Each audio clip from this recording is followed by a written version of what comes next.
ಇದ್ರ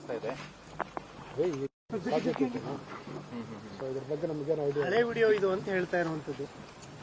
ಅದು ಹಳೇದಂದ್ರೆ ಈಗ ಅದು 8 ವರ್ಷ ಹಿಂದೆ ಇದ್ದೇನೆ ನಾನು ಅಲ್ಲಿ ಬೆಲ್ಗಾಮ್ನಲ್ಲಿ.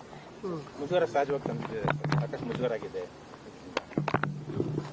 ಸರ್ ಏನ್ ಹೇಳಲಿಕ್ಕೆ ಬಯಸ್ತೀರಾ ಅಂತ ಈ ಹಂತದಲ್ಲಿ? ಅದ್ರ ಬಗ್ಗೆ ನಾವು ಅಡ್ವೊಕೇಟ್ ಮಾತಾಡಿ ನಾವು ಇದು ಕ್ರಮ ತಗೊಳ್ತೀವಿ. ಇದು ನಮಗೆ ಶಾಕಿಂಗ್, ಇಟ್ಸ್ ಆಲ್ ಫ್ಯಾಬ್ರಿಕೇಟೆಡ್, ಸುಳ್ಳು ಇದು. ಆ ವಿಡಿಯೋ ಎಲ್ಲ ಸುಳ್ಳು ಅಂತ ಅನ್ಕೊಂಡು. ನಿಮ್ ಸುಳಿವೇನಾದ್ರು ಇತ್ತ ಸರ್ ಇದ್ರ ಬಗ್ಗೆ ನಮಗೇನು ಐಡಿಯಾ ಇಲ್ಲ. ಯಾವಾಗ ಆಗಿರೋದು ಇದು, ಯಾವಾಗ ಮಾಡಿರೋದು ಗೊತ್ತಿಲ್ಲ. ಆಗಿದ್ರೆ ಅದು ಗೊತ್ತಾಗಲ್ಲ. ಇದ್ರ ಬಗ್ಗೆ ತನಿಖೆ ಆಗ್ಬೇಕಂತೀರಾ? ತನಿಖೆ ಆಗ್ಬೇಕು. ಗೃಹ ಸಚಿವರನ್ನ ಭೇಟಿ ಮಾಡಕ್ ಬಂದಿದ್ದೀರಾ ಸರ್, ಏನ್ ಹೇಳಿ ಬಯಸ್ತೀರಾ ಅವ್ರಿಗೆ? ಅಲ್ಲ, ಈ ತರ ಸುಳ್ಳು ಮಾಹಿತಿ ಹಬ್ಸ್ತಾ ಇದ್ರು. ಅದೇ ಸಿಎಂಗೂ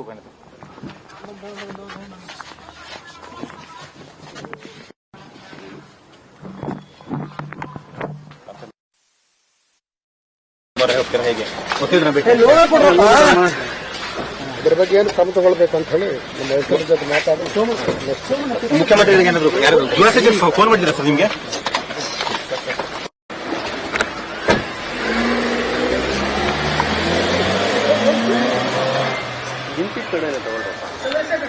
ಝೂಮ್ ಆಯ್ತಲ್ಲ.